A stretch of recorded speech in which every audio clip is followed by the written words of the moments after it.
Good evening. My name is Terry Pearson, 2475 225th Street West.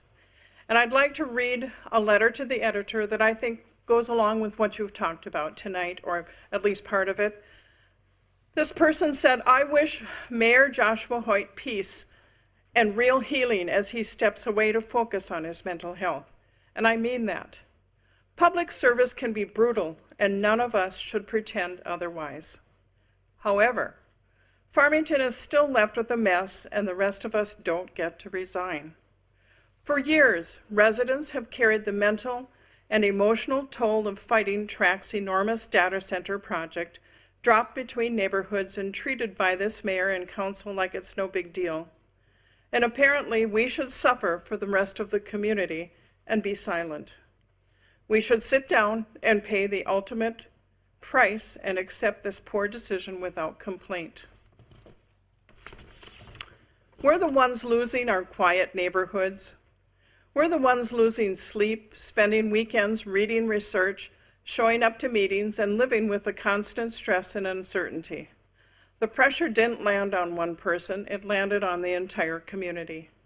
However, we can't step back because the problem remains: a city council that keeps plowing forward without regard, with an attitude that poisoned public discourse, shattered trust, and created a hostile environment where citizens feel powerless in their community. We also have a developer whose good neighbor branding feels like doublespeak straight out of George Orwell's 1984. This city and the way it has handled this project has become a punchline at the Capitol. And yet our council members continue to advance a decision they knew was deeply unpopular and fundamentally flawed. And Tract continues to tarnish their reputation as a developer by showing no regard for the human beings that are impacting in their pursuit of profits. So if the mayor's resignation tells us anything, it's that this fight is harming people. The council, along with Tract, needs to start confronting the human cost of their decisions. We, the people, will not stop. We will keep fighting for our families until this ends. Thank you.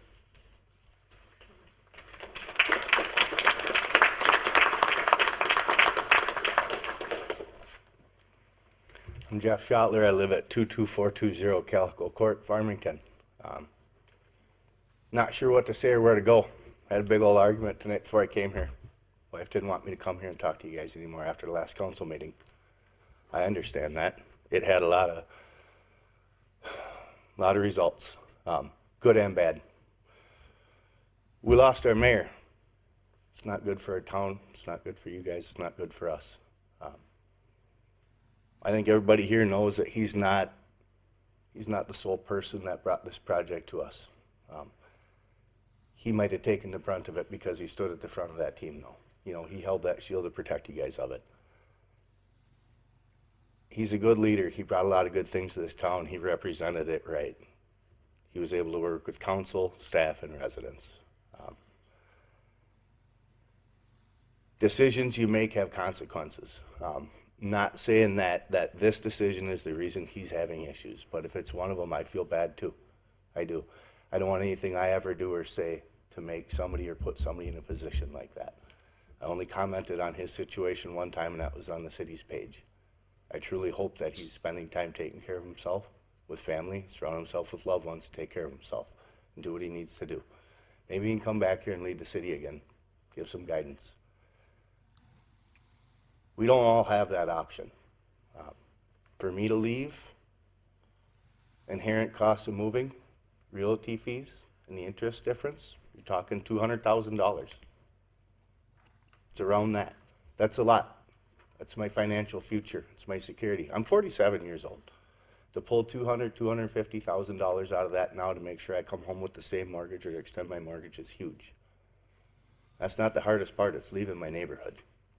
It's leaving the people that I love, people that take care of my family. I take care of their families. They are my family. They have more rights to my home, my dog, my kid, and my wife than some of my family does. I'm in a corner. You guys have me in a corner. Okay? My new neighbor is Tract. They own the land behind me. 278 feet, 87, I can't even think right, is how far they want to build from my house. That's my new neighbor. And now Tract's reaching out to us, the coalition, to try to figure this out and make it work.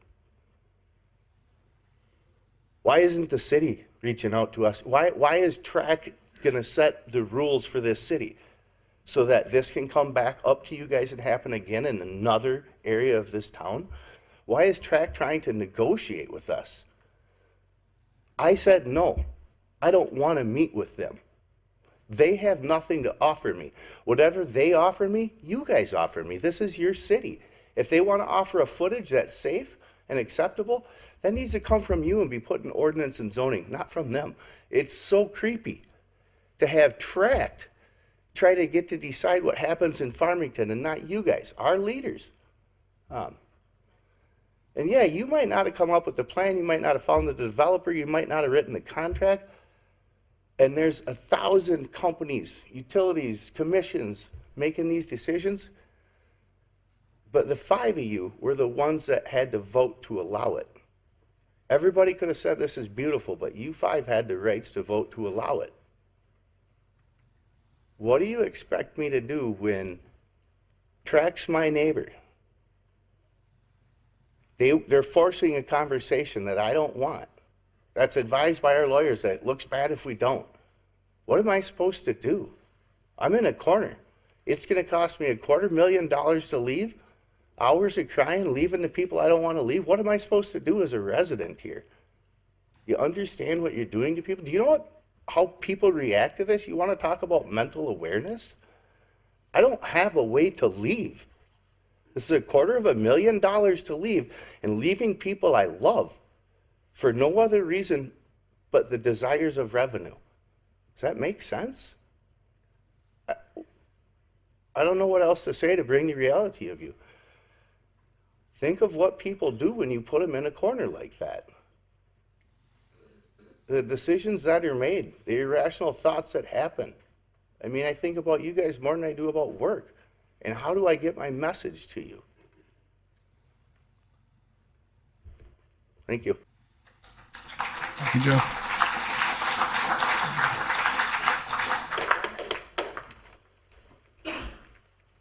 My name is Casey Nelson. I live on 224th Street West in Farmington, the neighborhood that's directly adjacent to the proposed data center. I, as most of us, am here not in opposition to growth or economic development. I'm here because I deeply care about this community and want development to occur in a way that protects the residents who already call this area home. My family chose this town and specific neighborhood not even 4 years ago for its quiet character, green space, and quality of life. The proposed development at its current scale and proximity raises serious concerns about whether those qualities can be preserved. As a mother of 4 elementary age school students, I constantly think about the environment that they're growing up in, not just physically, but emotionally. In recent months, the uncertainty surrounding this project has created significant stress within our neighborhood. I know I'm not alone when I say I wake up at night thinking about what this could mean for our homes, our finances, and daily lives. We have watched our community speak up about mental health challenges, and it has underscored something important. Prolonged stress and uncertainty affects real people in real ways. I ask you to consider the mental and emotional impact this process is having on families living closest to this proposed site. First, property value impact is a real and measurable concern. For most families, our homes represent our largest financial investment. When an infrastructure is planned immediately adjacent to a residential neighborhood, it can negatively affect resale value, marketability, and long-term financial security. Second, there's quality of life impacts that deserve careful consideration. Data centers operate continuously and may have persistent mechanical noise, increased traffic, security lighting, significant visual changes. These fundamentally alter the living experience of a residential neighborhood.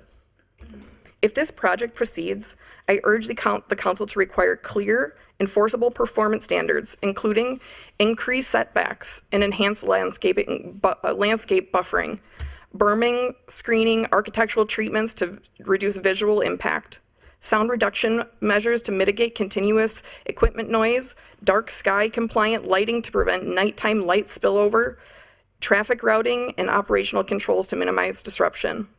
Like many others, I also encourage transparent review of environmental and infrastructure impacts, including energy demand, water usage for cooling systems, stormwater management, long-term sustainability considerations. Residents deserve to understand how this project may affect local resources and infrastructure capacity. In addition to continuous noise, lighting, and industrial presence adjacent to homes can create long-term nuisance impacts if not properly mitigated and monitored. Any mitigation measures should be measurable, enforceable, and subject to compliance verification. Finally, I ask the council to prioritize transparency and meaningful public engagement. Residents should have clear access to project details, impact studies, and opportunities for the input before final decisions are made. Maintaining public trust requires an open communication and adherence to established planning processes. We are not asking the city to reject progress. We are asking for balance, development that respects existing neighborhoods, protects property owners, and preserves the character of Farmington. We are all here because we love this community. I respectfully ask that decisions made here reflect the long-term well-being, both physically and emotionally, of the people who live, work, and raise families here. Growth should strengthen a community, not diminish the quality of life for the residents who already live here. Thank you.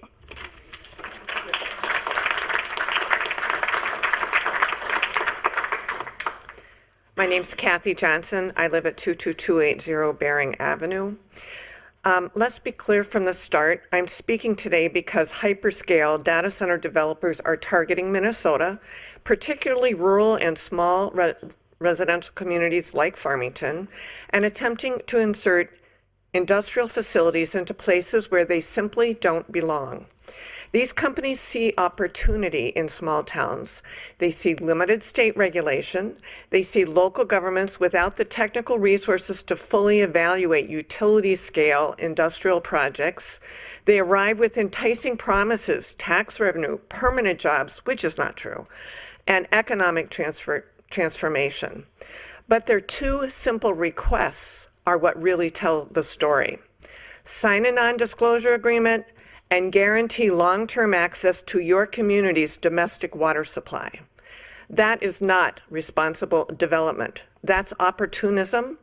That's carpetbagging. This playbook is being executed across the state, and Farmington must confront the reality of what hyperscale facilities are, what they cost, who bears the risk, and who ultimately pays. Why Minnesota? Because developers perceive rural communities and small towns as easy entry points. Because elected officials are often pressured to defer to developers and billion-dollar corporations rather than fully defend the residents they were elected to represent. Approval processes prioritize speed over scrutiny. Public notice is minimal, impacts are diluted, it's called greenwashing. Critical information about the scale, the 24-hour operations, the noise, the light pollution, vibration, diesel generator fields, fuel storage, massive water consumption. All of this emerges only after the momentum is already underway, hidden behind NDAs. And that is not transparency. That is a predatory strategy at its best. And the consequences are real. Families who've lived in these communities for decades face the loss of quiet enjoyment of their homes, property values are threatened, children are placed next to industrial operations that run 24/7, communities absorb the permanent infrastructure strain so that private corporations can retain their profits. Meanwhile, state policy compounds the problem because Minnesota legislatures have granted uncapped tax exemptions to hyperscale developers and end users lasting decades, giving money to the wealthiest corporations in human history. But guess what? The states that provide those billions in exemptions shifts the burden to taxpayers An example is in Georgia, where the auditor projected that the state tax incentives will cost $2.5 billion in 1 year, the next coming year. They're further ahead in data center development than we are. The money is not available then for nursing homes, special education, road repair, public safety. Every dollar diverted, the residents, us, have to make up from somewhere else. In Farmington, the residents turned to the judiciary. Our lawsuit exists because our citizens were ignored, dismissed, overridden. The democratic process failed, so the courts become the safeguard. That's not obstruction on our part. That's asking for accountability. Communities deserve transparency before agreements are signed, and they deserve better environmental review than the AUAR provides. Residents standing up are not radicals. We're protecting our homes, our children, our quality of life. This is not negotiation under pressure. This is all about who really governs Farmington. Will out-of-state corporations dictate where these industrial facilities go, or will our elected officials and Minnesotans determine who, what, where, when, and if these projects proceed? Join us at the Capitol tomorrow at 10 for a statewide rally against demanding a moratorium on data centers. And do not use Farmington's resources, our water, our land, and our air as bargaining chips. They belong to all of us, they're public assets, and they deserve protection. Support our lawsuit at datacenterresponsibility.com. Thank you.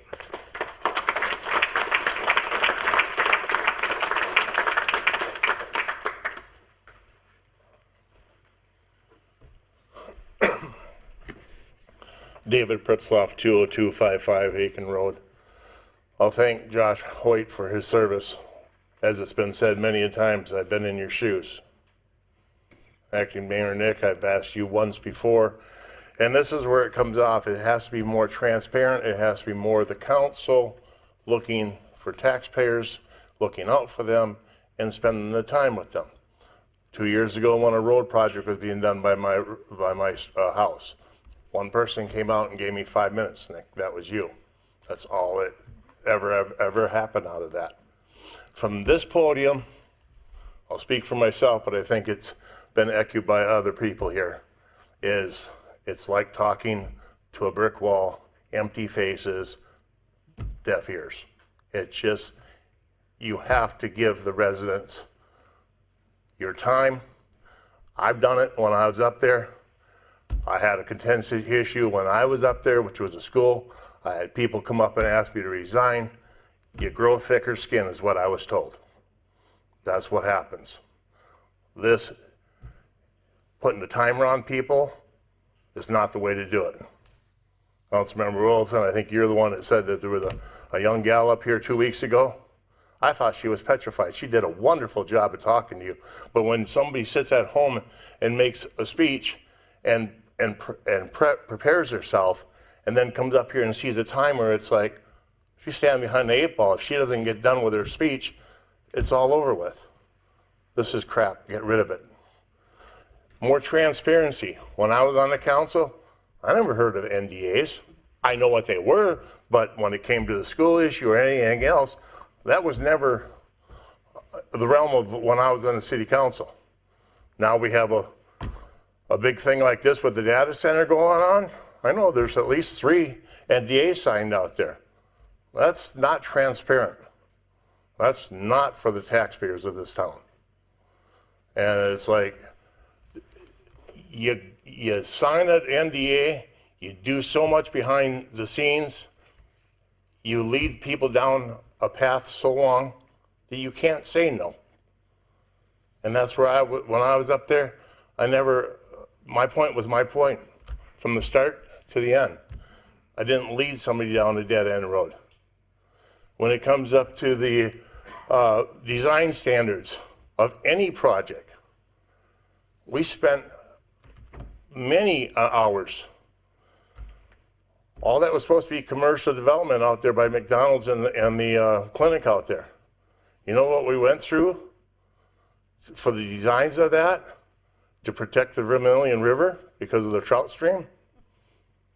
I can tell you names of the people at the city back then that worked diligently, and what we had to go through to make that, what it was supposed to be. There was plenty of design standards. There was plenty of time spent on it. It was open to the public. It was taxpayers that were, invited into this stuff. So you took an oath, and it's to protect and work with the taxpayers and giving them their money's worth. I mean, I remember one letter I got from when I was coming down here with a road project. A letter came back to me that we've spent enough time on his concerns with the road. That doesn't sit well with anybody. I pay my taxes here. I pay all my city bills. When I said 2 weeks ago, people should maybe pay a fifth of their taxes, because if they only get a fifth of their time with the council and the city, maybe that's what they need to go with. But no, it has to be more transparent and looking out for the taxpayers. I mean, putting something like this in a residential area, you were just led down a path to where you couldn't say no. But I think you still have the opportunity to say no. And that's in May. Do not give another extension to this group. And put this thing to rest, or restart it and have more people come to the table with more open minds, more transparency, and be clear about it. And like I say, it's the perception of when somebody's at this podium talking, that you give them the time to listen to them.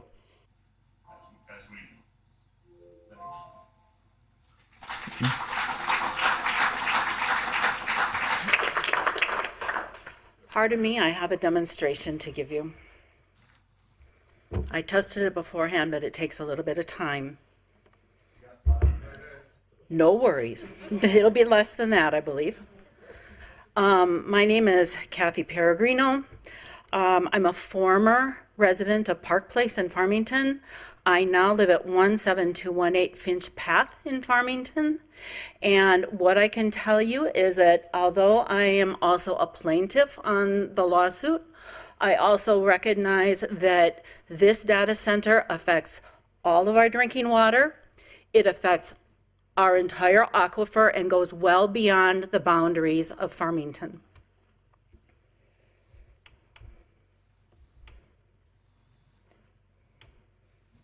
Hope this doesn't blast you out to begin with. Okay, this is the sound of a data center a half mile away, calibrated to 55 decibels, which is what this particular person who lives a half a mile away from the XI data center in Mississippi experiences. He lives half a mile away. So this would be an equivalent.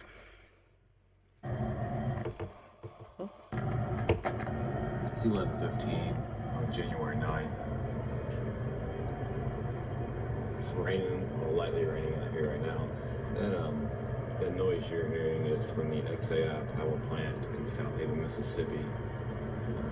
About Half a mile away. 3,000 feet. 24/7. I'm standing in my backyard.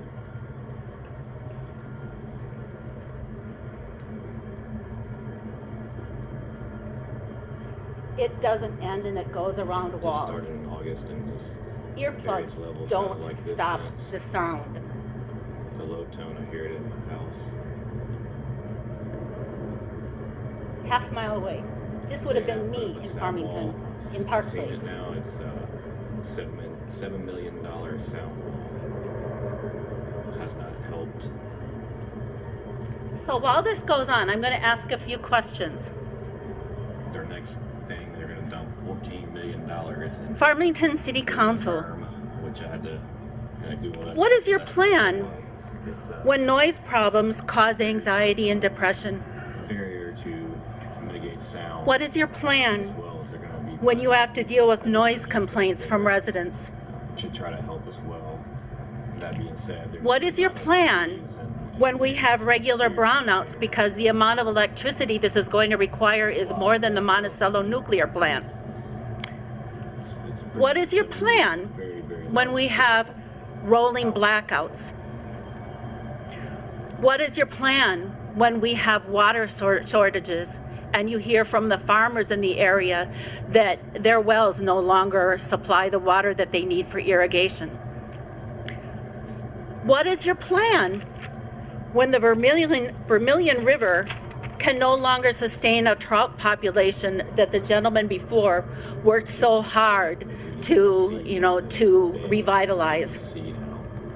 What is your plan when the river is ruined with due to due to metals and pollutants that get into the river?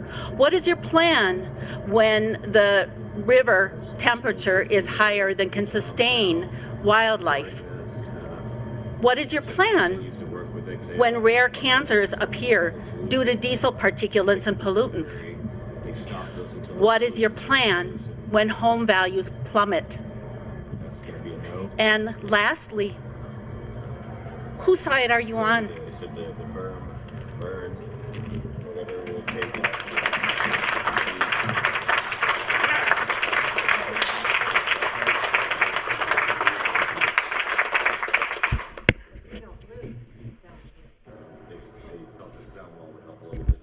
Hey, good evening. My name is Nick. I'm a resident of Farmington. I don't think I'm going to need the whole 5 minutes, but a lot of my neighbors are a lot nicer than I am. They have a lot nicer, kinder words to use than I have in my head. I will censor myself so I don't get removed. You guys are an embarrassment. Citizens of Farmington, Dakota County, and Minnesota, we must disabuse ourselves that our city councils actually have our interest at heart. Very rarely have they taken action in people's interest. This is 2 years. Kicking off from a failure to notify the residents within the appropriate area, which is a week, 200 feet, not even executing upon that. And Nick, due to your recent rules, I will continue to have to further censor myself, not calling each of you out specifically. One of you suggested prudence in this entire situation. You're sitting here now, I might be looking at you. The only person that counseled prudence is sitting here. From the planning commission to the zoning commission, this was lock, stock, smoking barrel from the beginning, and it's an embarrassment. You should be ashamed of yourselves. This whole self-aggrandizement of recognizing the former mayor, recognizing mental and emotional health, it's necessary. That's a press release. Don't take up these people's time for it. We know it. We got it. We know the former mayor's story. We feel bad for him, at least those with empathy. Somebody else sitting here works in a data center, and you're a classic NIMBY, not in my backyard. If this was your home, there'd be no way. You have young children. There'd be no way you'd have this built in your backyard. But because you might be a few miles away, I have no idea where any of you live. You don't care. But it will impact you.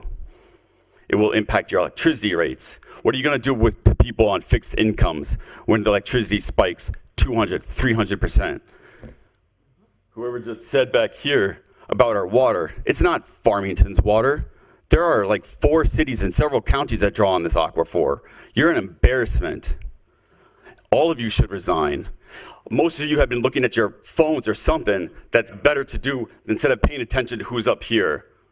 None of you belong in your positions. Whoever is in charge of new business development, I don't know who it is. I don't know if it's a collective. I don't know if it's someone that's salaried and you just happen to be here because you all have regular jobs. But you should resign, who's ever in charge of new business development. Because somebody else mentioned, you didn't find this project. You didn't attract this development.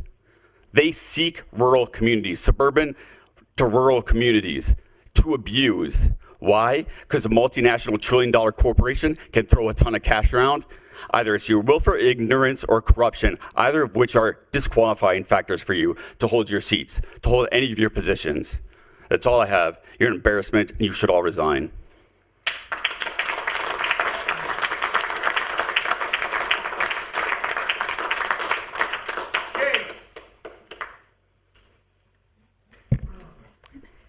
Nancy Arstead, Beaumont Avenue. Last meeting, I said something that got called out, and I want to clarify as nothing facetious was intended. After showing photos of light pollution around Meta, I ended by saying Rosemont gets 900 feet from the highway, we get 250 feet from a bedroom window.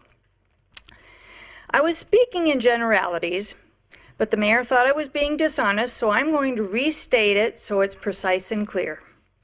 Rosemont gets 900 feet from a highway.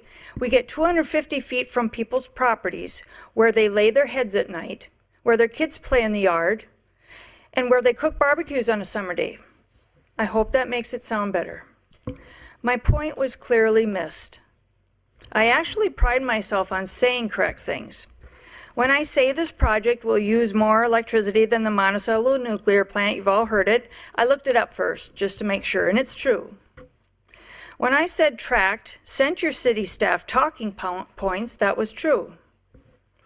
When I said your staff distributed those talking points to the mayor and you council members before we even had our first public hearing, that was true. When I said a city staff member, someone we thought was sympathetic to us, who we did not know was city staff, was forwarding our emails to a higher city staff member for months and months, I counted 75 emails, insider info subject line, that was true. Then we sent in ethics complaints, and the city sent back a letter that said nothing wrong here. The complaints were deemed unsubstantiated and dismissed. That was true. Where do I get 5 to 10 years of construction? Castle Rock Township minutes, November 14, 2023. One of your staff members went to the town board because the city wanted a data center on the 315-acre empty property. She stated the data center would be done in multiple phases over 10 to 15 years. So my estimate of 5 to 10 years is likely low. That's the truth. Last meeting, Jeff was called out for estimating the number of generators at 250. The mayor implied 250 was a false number. He said, show me. Page 48 of the AUAR you approved says several hundred diesel-powered backup generators. Several hundred. That means 200 plus. And for context, Becker's proposed data center requested 250 generators, and it was 600 megawatts, less power than ours. That's the truth. So 250 is not some wild number, it's actually conservative. And the water. The mayor defended it last meeting, and several of you have dismissed this concern. So let's be specific. What did you agree to? You signed a development contract with Tract. Peak daily flow 2.93 million gallons. Did you put a limit on it? Is there a maximum, a cap? No, no, and no. We are told maximum water use will be handled down the road by the DNR. We are supposed to trust the DNR. After this meeting, I ask you all to pick up your phones and call the 75 people in Elko, New Market whose wells were compromised after a pump test was performed under DNR oversight for the Niagara plant. They were told to trust the DNR too. Now that there's problems, the DNR said this is the city's problem. So residents are now busy suing the city. Forgive us that we don't trust the DNR. All of you, I know you wouldn't want to live next to this thing yourselves with your families. And the CEO of Tract, do you think he'd want to move to Farmington and live next to it? Buy Jeff's house and move in? Ask him when you see him. Tell Tract to go. Do not extend the plat for Tract in May, amend the PUD, remove data centers from your MUSI codes and create design standards. Protect us. If you aren't willing to, please step down and let someone else do the job. We need people who care for all of us in this community sitting up there. Thank you.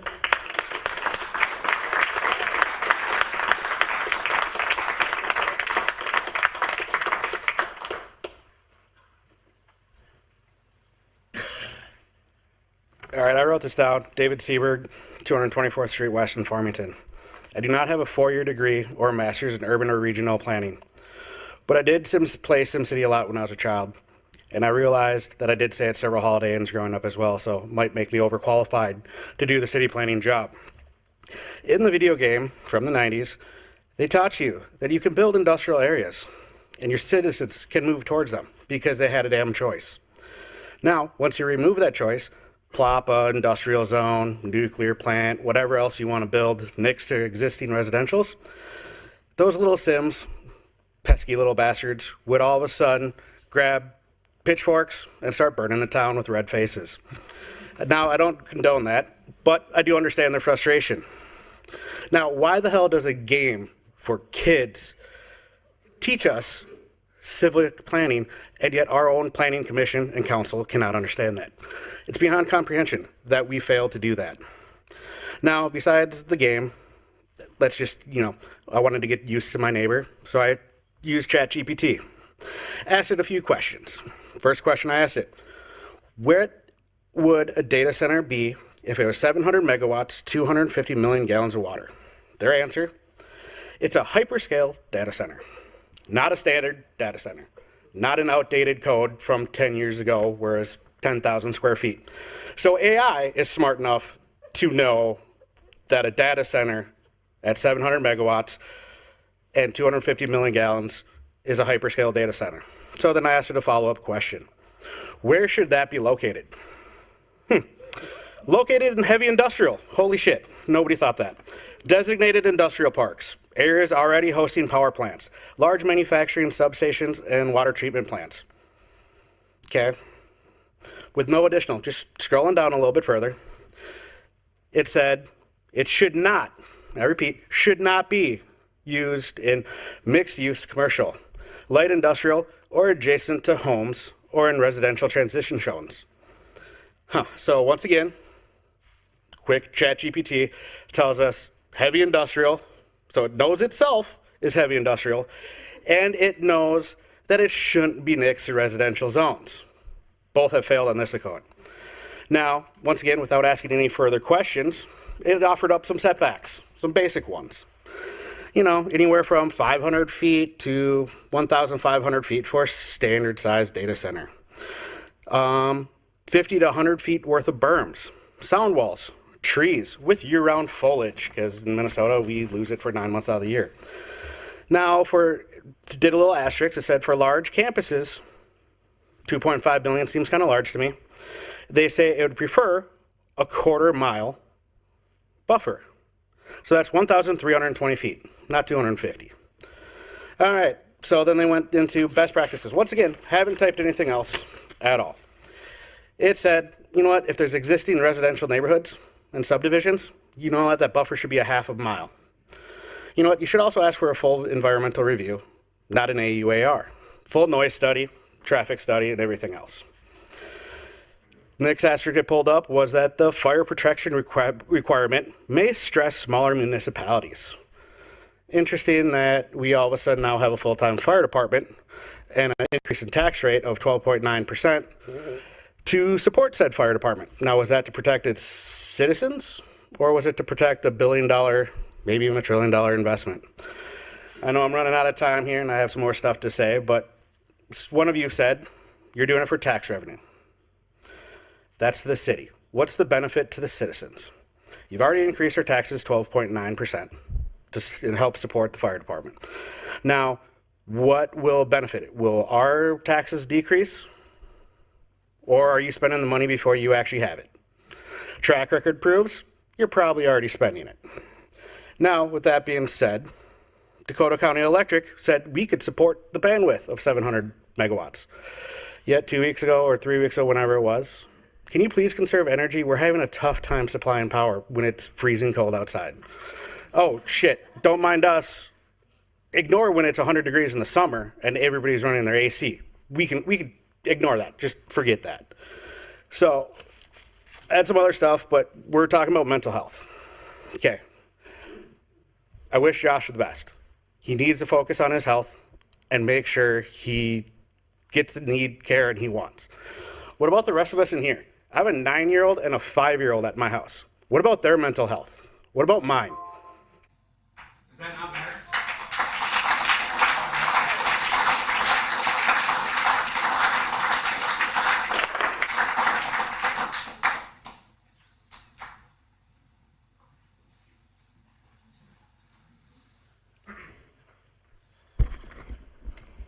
I'll make this quick for you guys. My name is Stefan Petrashek. I live at 2982 225th Street in Farmington, but it's Castle Rock Township. I want to have a question. I know you probably can't answer it, but feel free to nod your head. Do you know that Egan was voting on a one-year moratorium on data centers tonight? Yes or no? Okay. Do you know that they voted yes on it?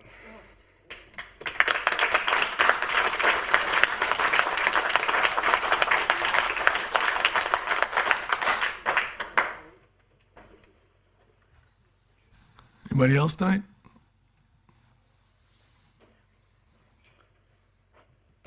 Evening, council members. Name is Nikita Klochan, 3054 224th Street West.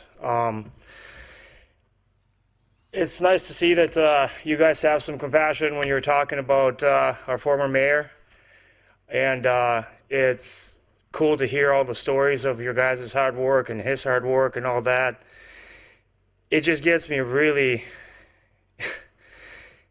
angry and frustrated that our elected officials are not putting the same work into our community, into our neighborhood, that they claim they put work into everywhere else.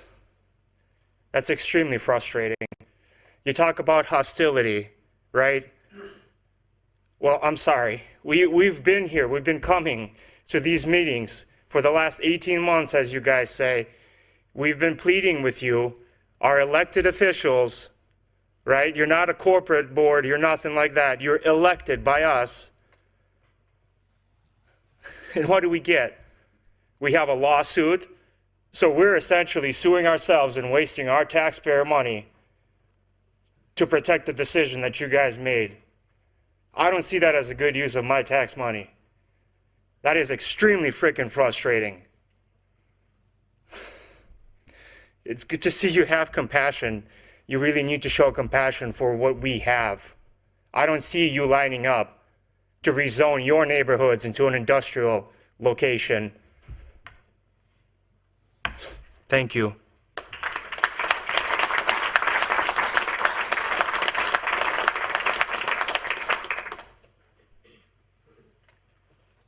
Mary Johnson, 512 Elm Street. I know a lot of us are done dancing around all these questions. We're not getting answers. You claim we're Team Farmington. Where's the team? No, there is no team. We're paying for everything. Our health, our money, not an option for us to just pack up and move. This is Farmington. We're supposed to be together on this. I'm not seeing it. Like I said, this is Farmington, not Dataton. You really got to think about everyone, not just what's sitting up there.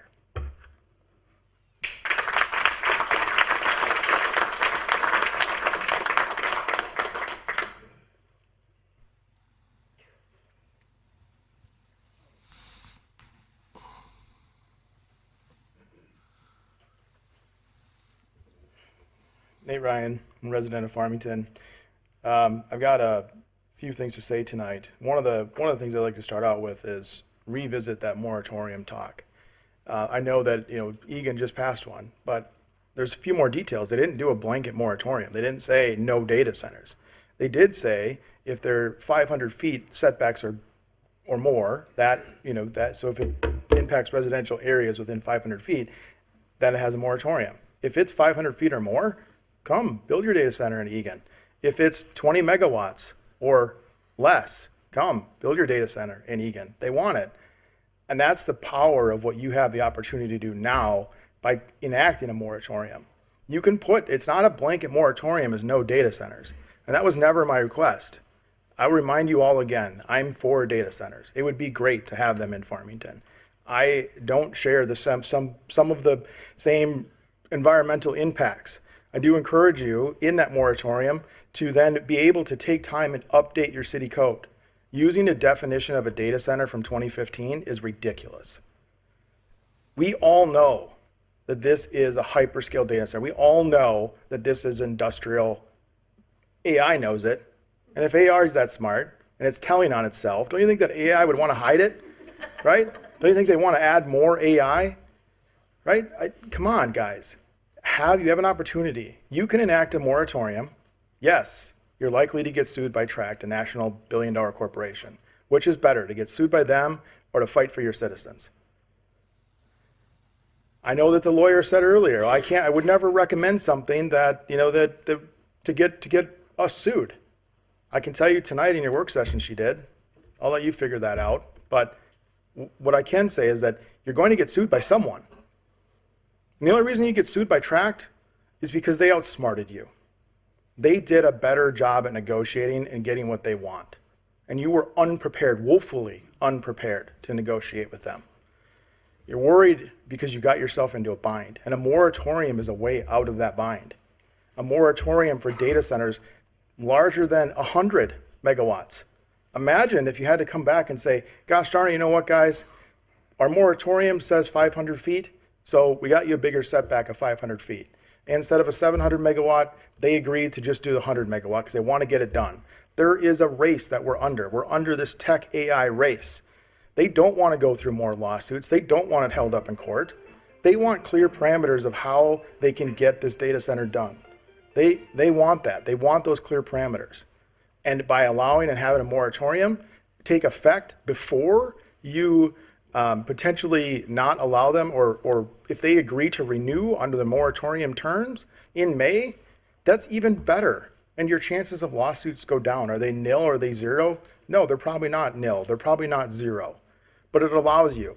My entire thing, the entire time, is to get them back to the negotiation table, to bring them back. It's not to kick them out. It's not to come up here and bash any of you.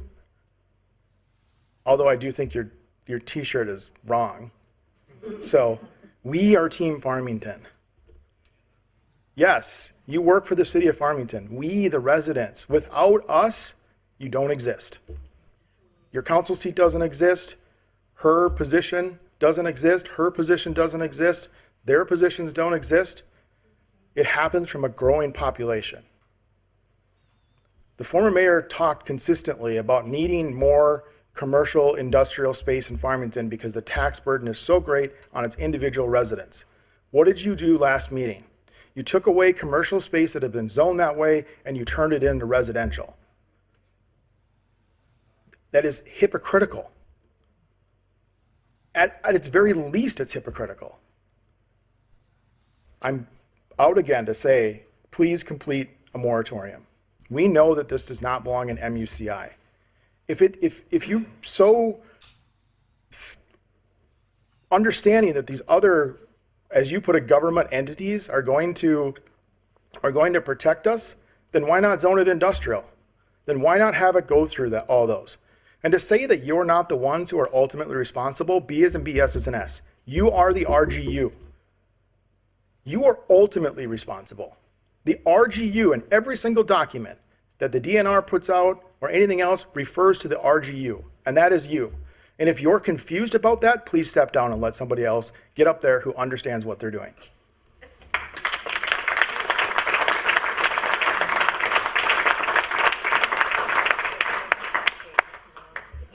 My name is Teresa Rain. I live in Farmington at 1007 Honeysuckle Lane. I oppose this. I've lived in Farmington for 39 years. I want to know why in the city, when I started living here, we used to be able to vote on articles that affected us citizens. We don't get to vote on this massive data center. We don't get to vote on what kind of garbage service we get. We don't get to vote on anything. You just turn around and say, you get this, you get that, because we decide. You're supposed to be for us, not for just you and your pocketbooks and how everything runs. We used to get a say when we were citizens. We get nothing now. You just arbitrarily just decide what we're gonna do and how we're gonna do it.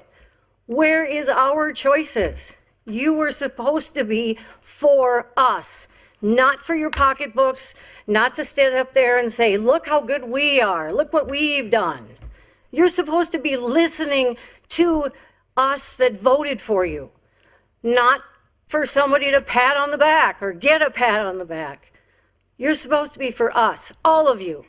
The school board, the planning commission, the police, everybody is supposed to be for the citizens that voted them in, not for you, not for a pat on the back.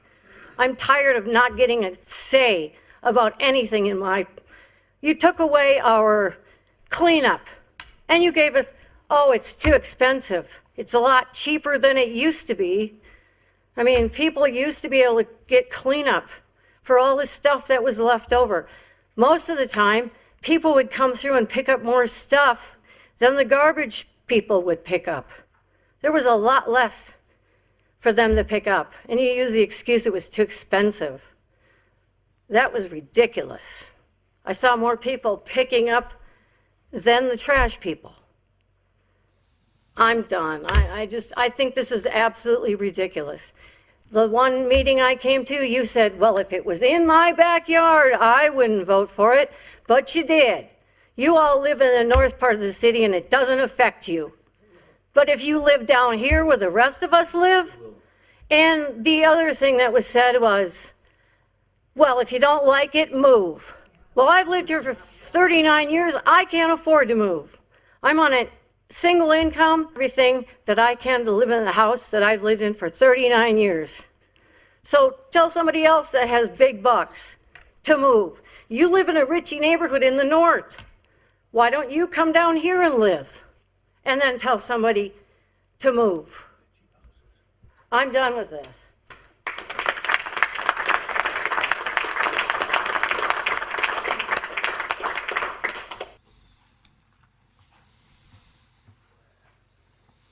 My name is Jeremy Stewart. I live at 23110 Biscayne Avenue West. This isn't something I would typically do. My job relies on me to make profits and money. Nobody understands data centers more than me. But in this public square, nothing leads me more than calling myself Christian. And I will wear that title above all else. And as a Christian, I'm called to be a steward of what God has entrusted me with, right? So with a quick search on the internet, look at the articles by the Minnesota DNR. A little known river just as close as others offers the only blue ribbon trout water with a majority metropolitan area in the entire country. Then this is right from the DNR, right? It's finishing towards the end, where it says, but nowhere else in this great country will you find a trophy trout stream so close to home. Let me leave you with a reminder how important this river is, how delicate a fishery it is, and how our work here is not done, and that it is our responsibility to continue to protect and improve this water. Right? We take other looks, right? Not long ago, this city was taking money to improve this river, the Prairie River. We were trying to protect the water quality. We're trying to protect wildlife habitat and to provide compatible recreational opportunities. Here you go from the Minnesota Trout Unlimited. Goes with the data centers, their concerns. You guys will be facing future lawsuits from them probably. What there are is high water use, right? Thermal pollution, groundwater depletion, energy demand and climate impact, right? It's all right here for you guys to read of how this is going to destroy, right? Like I said, nobody understands this better. The NDAs, I understand that, but when you do a research of anybody that's put in the data centers already, the residents have always fought back, right? And when it's done, Congress right now is talking about passing a bill to not pass on the energy costs to the citizens. Why are they going to pass that? Because they have been passed on to the citizens, right? So like I said, here's an article right here, data centers. Research by all the environmentalists, the fish are dying, right? Here's another one with the size. Uses up to 2 billion gallons of water per day, right? All these people have said all this, the generators, the noise, it's all in there. All I do is implore. And like I said, you represent this. Like I said, first of all, we got to remember as a society, the rules that govern us, and those are the rules of God.